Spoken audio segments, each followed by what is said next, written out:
yeah, if you're interested in writing down any questions you might have about demo reels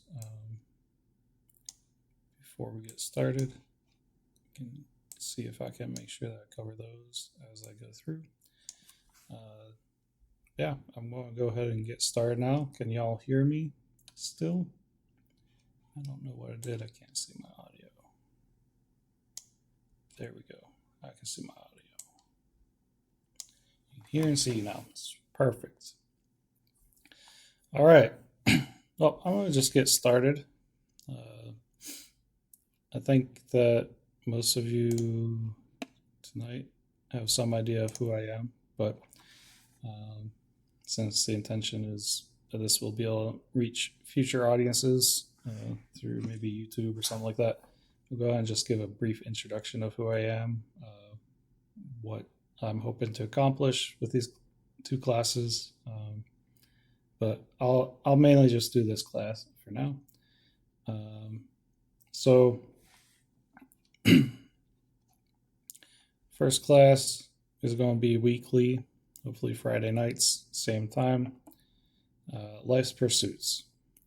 I posted on LinkedIn a bit about that, but basically, there are a lot of things that I've learned and heard and shared with people in the industry and people in various other industries that have been helpful in them kind of moving forward in their lives and finding success, whatever, and finding ways to define success for themselves. And so I want to kind of be covering those topics in this class over the course of the next however long. I call it a class, though it may just be an indefinite type of thing. We'll see how much I have to say. So tonight's topic is going to be on demo reels. I have a lot of thoughts on demo reels, and so I'm excited to share that with y'all. I've shared with a number of people over the years, and it's helped them make more effective demo reels and stuff that helps me make more effective demo reels and get work and have demo reels that people remembered years later, which was kind of cool to hear. So I'm Jedi Lion. I am a professional environment artist / procedural modeler. I went to Brigham Young University where I studied animation. At the time, there weren't tutorials towards animation for procedural modeling. And so I am largely self-taught. And there were many things that I had to solve on my own that somebody else, if they had already known the answer, could have spent about 2 minutes teaching me everything there was to know about that topic. And so I'm hoping to save you, as I've saved a couple hundred other people, potentially hundreds of hours of learning that I went through because I didn't have access to somebody to ask questions, or there just wasn't information out there. So I've been doing procedural modeling for about 11 years. While I was in college, procedural modeling was not a profession, and I have made it the focus of my education whenever I was in college, and then the focus of my profession. I first was hired into Bluesky Studios during a hiring freeze because people were impressed by what I was doing with procedural modeling. And then I helped on Nimona, making a city generator, as well as a few other smaller tasks. And then I went on to work for a independent internal company doing some VFX work, testing for my educational materials, whether or not it'd be effective for them to do it internally instead of paying for somebody else to do it. And then after that, worked at Laika as an environment artist and procedural modeler. I worked on the council tree, which just came out in recent ads for Wildwood, as well as the city of St. John's, which also came out in some ads. and a variety of other things. I helped with a lot of side projects.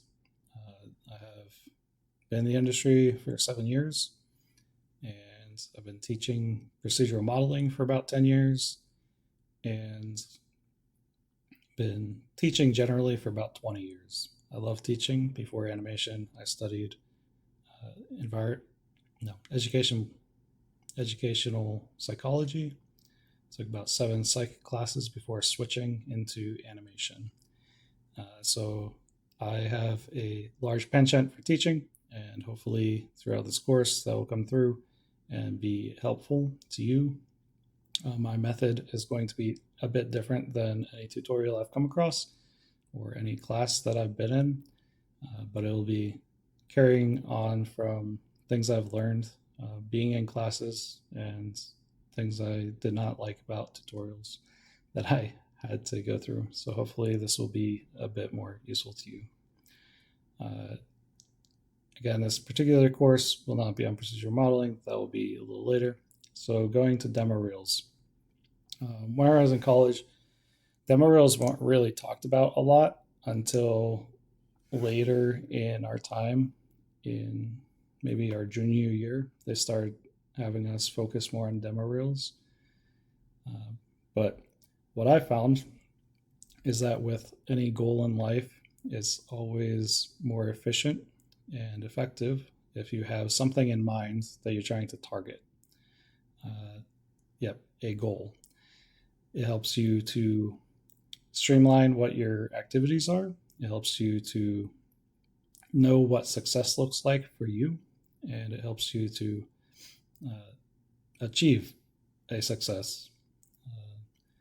Whereas in college, because we didn't really have a focus on demo reels, I kind of just had whatever I had whenever I went for the first time into an interview setting. So Pixar had come to BYU, where I made my first demo reel.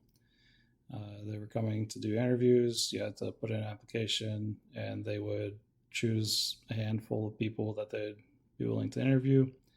And it was my junior year, and I kind of just looked at what I had, and I was like, well, I have some leaf generator for a tree. I have this like cloud city thing I was kind of making. I have a random model from a film that I worked on once, and just a whole bunch of random stuff. Some 2D animation for another film that I worked on. And so it was kind of all over the place. And the advice that I got from that first recruiter interaction was to streamline your demo reel. Focus it towards the job that you're trying to apply for. Even if you have other skills or talents, that's not what they're interested in. And so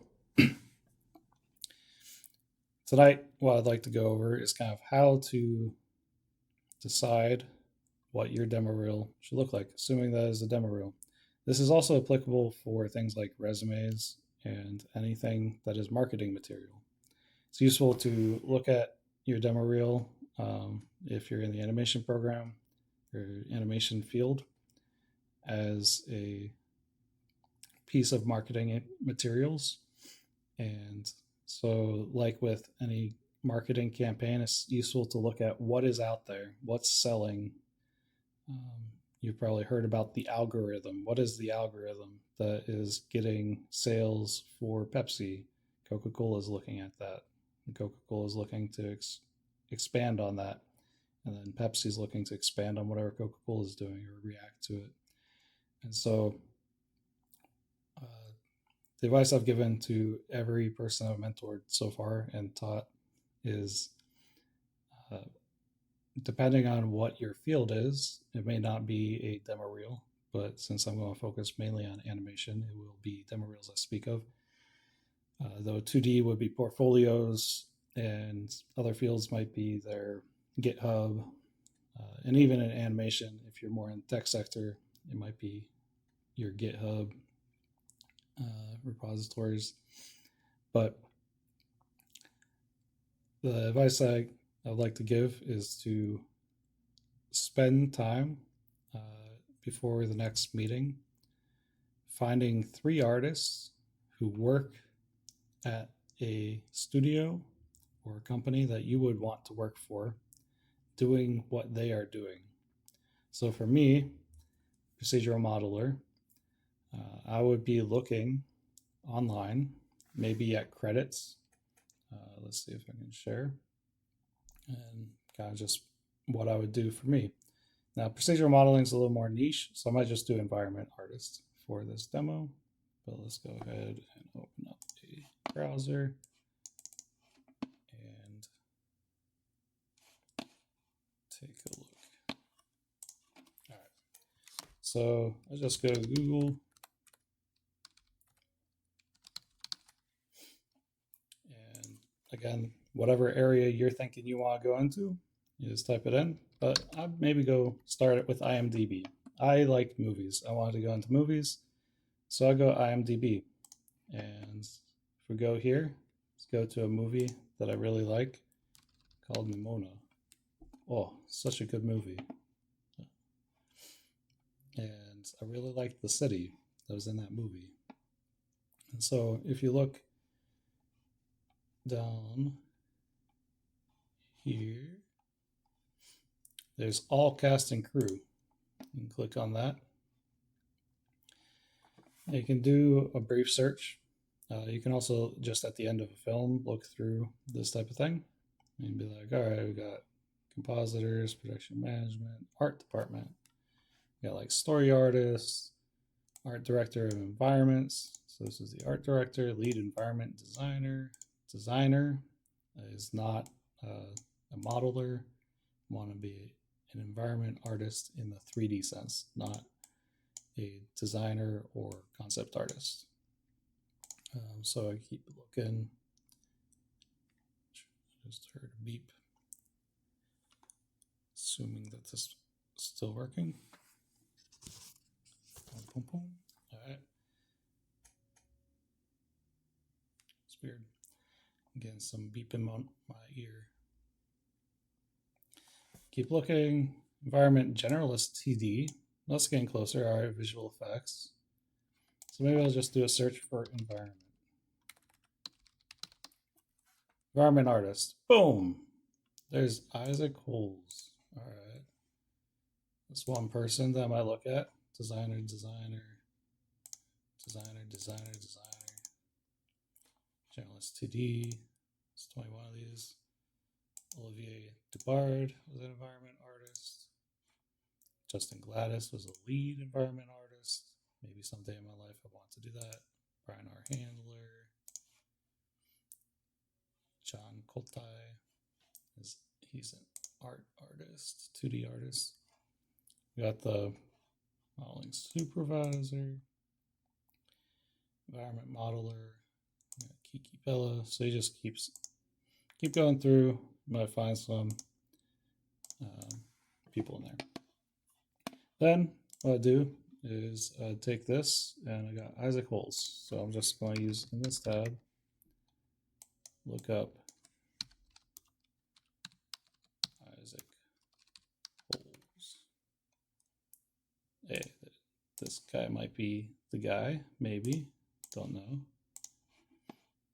Yo, AI filmmaker and director. Yo, so now he's doing some, okay, feature animation. Nimona was feature animation. Ooh, that's a nice city. Oh, he says he's a city lead. That's great. Environment artist here. Sweet. So down to here, I don't see Demoreels yet. Oh, environment reel on Vimeo. But I can kind of see how he's presenting himself. And here's a demo reel, and I would watch it. And as I'm going through, I'd be thinking about, all right, what is he showing? How is it showing it? How long is it? And kind of breaking it down into all the different pieces. And then I would do that with the others also. Look up Olivier Dubard. I'll just do this.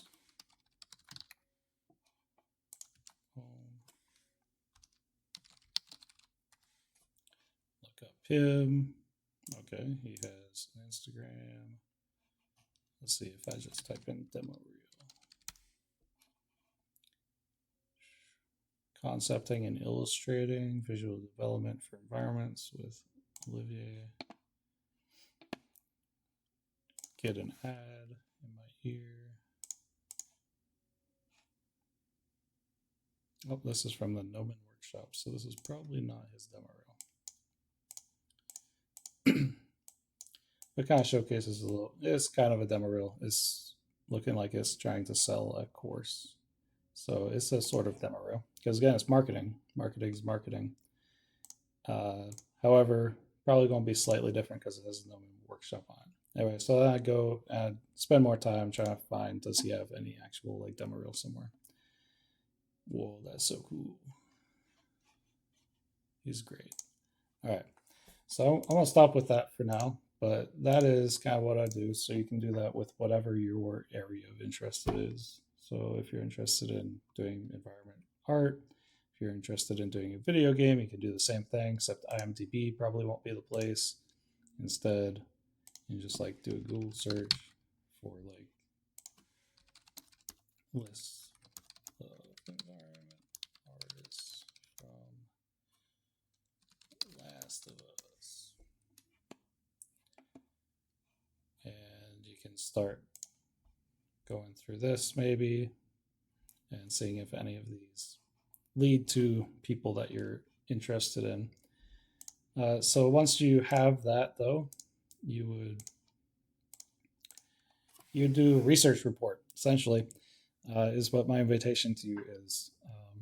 This is what I have done in the past, and there's a lot that you've learned throughout your life. You may have not come across use cases for it, but research papers, I know at least from my childhood, uh, I from the age of maybe 4, 5, started doing like I have to write something about some random thing. Right? I had to write something about dolphins whenever I was like 4 or 5 years old. I still remember that I did that, and then I had to like write something about my favorite sea animal a couple years later, which was a killer whale, and I learned that their dorsal fin can be up to like 6 feet tall. As tall as a teacher is the metaphor that I used for that whenever I was writing about it. And if you're anything like me, by the time you got through school and stopped going to school, or if you're in school right now, maybe right now for your whole history, you've never seen what value there was to doing research papers and probably hated it and phoned it in and made the cheapest version of it you could. But what I'm going to tell you right now is that research is so invaluable, especially if you want to go into animation, because what those research reports were teaching is a skill set of how to find credible sources. So IMDb is a credible source. This, not so much. So I'm going to do additional research on these people to see if they even exist. They might not exist. I know this guy's name. I worked with him at Bluesky. I don't know that that's the same guy though, so it might not be. Maybe he did work on it, or maybe it's some other guy. But you want to go to something that's credible. You don't just want to find random sources, because I can make a website that says that the only person who made Nimona was me, right? And you can find that. That could be on the Wikipedia maybe for Nimona, maybe for a moment, But you want to find credible sources. You want to find at least 3 of them. Just like a research paper, I'm offering that you want at least 3 credible sources. And then you want to break down, what do you see? So at this point, let's see if I can just find my demo reel, because I don't want to use somebody else's as I do a breakdown. Let's see, Jedi Lion demo reel videos.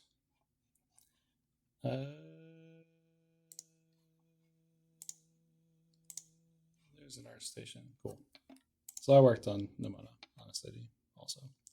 All right, so this is part of a demo reel. So this isn't going to be a full demo reel, and we don't got time for that anyway. I'm not going to go over the whole website. The focus tonight is just on the demo reels. Let's see, I maybe have something else that's better for demo reel. Nope. Okay. So, so here I would take this and be like, cool. Starting from scratch, what do I see? Okay, well, it's visible from the start that there's something there. Boom. So I didn't have to move to a new screen to find it. Good. So as you're sending your demo reels, you want to make sure that it's somewhere where people are able to access immediately and get invited to be accessing it. This isn't, again, the greatest example because this was meant as a breakdown instead of as a general demo reel, but this is in my demo reel. I literally just clipped it out of my demo reel. So the next thing I'm noticing is, okay, he has text at the bottom. And he put the studio name, the name of the film, and then, okay, he said he worked on the mid and distant buildings. Okay, so why did he do that? Think about that. All right, and then this looks like the same shot twice over, because it is. I am the person that put together this demo reel. I'm aware that this was two of the same shot. So why is he showing both? I'd be thinking about that. What is the difference between them? And then assuming that this is all, because this was also in my demo reel separately. All right, he's got this, except this wasn't actually fully in my demo reel. This is just part. Anyway, so he's got this. What is he trying to showcase in this? So first, he's got artwork up. All right, and then he's showing something that kind of is creating triangles or some triangles. Is he trying to maybe make something that looks like that? This one looks kind of like that one. Okay, so why is he doing that? And so yeah, basically all these were my demo reel at some place. So I just look at these and be like, all right, my actual demo reel has. Let's see, do any of these actually go to the demo reel? Maybe they do. I think all of mine are password protected, which is good to be aware of also. It may be hard to find some demo reels. All right, so here's some other piece that's in the demo reel, but it doesn't have the writing on it because it's not used for that context. Anyway, but on my demo reel, I have the writing all across the bottom, just like in that first piece. Why? So that people are aware what the context of this is. Because if I don't give them context, they don't know the context. Second, this is probably a little big. My more recent one is a little smaller, but this is made with the intention that most likely people are going to be watching this on their phone. So think about who's going to be watching this. Right now, I'm watching this on a 27-inch monitor, and so it's nice and massive. But when you watch it at this scale, you can't see my screen. Let's see if I can swap. Boom. At this scale, you will find that you want it large enough that people don't have to spend time trying to decipher what it says. And some of you might be watching this. Hello. Yeah. And so why is he showing two of the same? I'll just tell you my answer is because in film, often you're making an environment for multiple different settings. So showcasing what it looks like in multiple different lighting scenarios is showcasing the breadth of use case and showing that things aren't just like breaking between them. Because it's one thing if you can make something that only looks good from the angle you're seeing me right now. You can see me, I think. Nope. I turned me back off. Yeah, so it's one thing to make a model that is just from this angle. You don't know if I have a back of my head. You assume I do. You don't know if I have some like man sitting behind me right now. You assume I don't. But in the demo reel, people are generally going to assume that it's roughly whatever you're showing. So if you have a still image, they're not going to assume that it can move, right? And so you want to show the story of the breadth of your work. But that's going to end for what I wanted to go over for demo reels for today, because I want to invite y'all to do this task that I just talked about, where you go and for whatever it is you want to go into, whether it's animation or video games, or maybe you're an architect. I don't know who all is on here, or who any of the people particularly. Well, I know at least Sophie, who she is. She said who she is, but um, I'd like to invite y'all to do that. Go find 3 people that do something professionally that you want to do, and then do that breakdown. Go through each individual one and think about how long is the video. Or if they have a video. If they don't have a video, like designers are not going to have videos generally. They're going to just have their final art piece, but they might have breakdowns of a different sort. But they're going to lay it out probably just on a website. Story artists are going to have clickable panels so that people can click through them real quick and see the animation come to life. And yeah, so whatever that area of interest is, I invite you to go find 3 people that are doing roughly what you want to be doing. And we're going to set up a Discord. Don't have it set up quite yet. I'll let you know about where it is and invite you to post there what you find, your report on what it is, and then in the next time we talk, we'll discuss what you can do with that next, including a more detailed breakdown. I'll prepare some stuff, my actual demo reel, so we can have a breakdown for that. So that's the end of the first portion of this now. Are there any questions?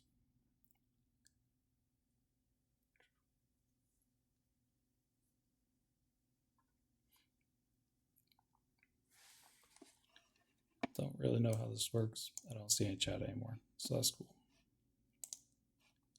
See that there are people.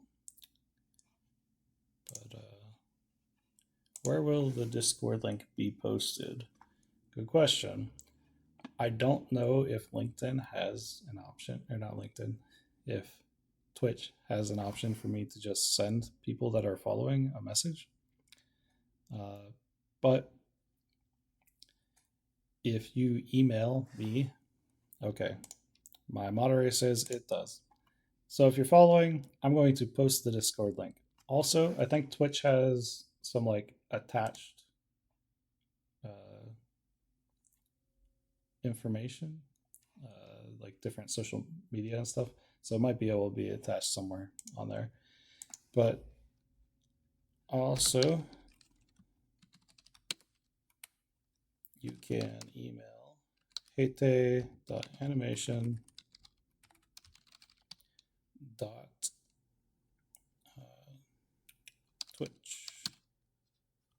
twitch@gmail.com. If you're interested in preparing for next time or join the Discord, I will make sure that I will respond to anybody who emails to there. And yeah. Any other questions? Thank you, Nathan Rahub.